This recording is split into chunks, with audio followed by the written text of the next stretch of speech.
I don't love that little bit, but I guess whatever.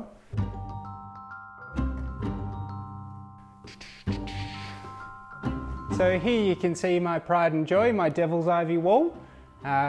It's been a labour of love. It's been growing in this position for about 3.5 years now. I use little Ethernet cable hooks to attach it to this wall. Some people ask, does it create any damage? Yes, you do get the occasional bit of paint coming off the wall, but I'm actually covering up some seriously large cracks in this house. Over summer, I'd spend maybe 2 hours every month up on top of the ladder rearranging vines. So with watering this big thing, you might assume that it would need lots and lots of water, but what I find is more effective is drenching it every 10 days to 2 weeks. And what I look for in this plant is the lower leaves. When they start wilting is the real sign that it actually needs water. This beautiful plant here is Spathiphyllum Picasso, so it's a peace lily with some very beautifully white variegated leaves. This plant I grow for the foliage only, and you can see that there's a flower starting to come up now. So what I'll do is I'll cut that off in order to maintain energy for foliage rather than flower growth. So I'll take my pruning secateurs and simply just find a spot on there and cut away. I tend to grow my larger plants in their big nursery plastic pots. I do this just to keep prices down.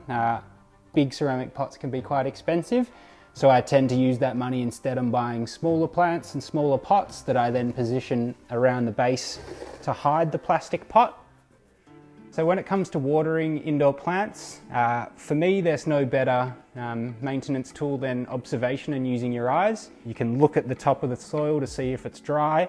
Another great thing that you need to do is stick your finger in the soil and just check for moisture. If you stick your finger in and your finger comes out covered in soil, you know that it has sufficient moisture in the soil for now. So I'll leave that today. The other thing that you can use is a moisture meter, and I use this for much larger pots just to get a better understanding as to what's going down lower in the roots. So now I'll just go through what I would consider the most important aspect of indoor plants, which is light and positioning.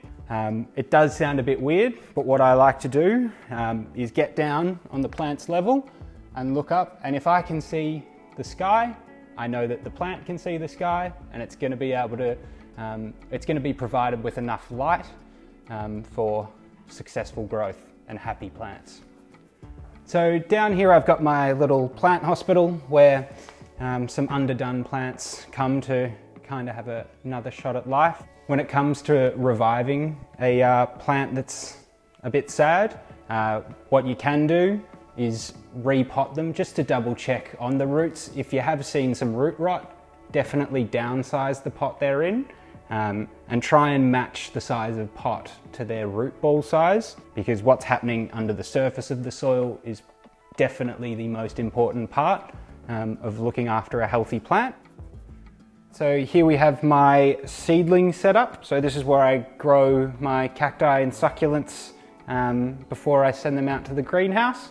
So as you can see here, I've got my humidity domes that help maintain moisture of the pots, and it all sits on top of a heat mat.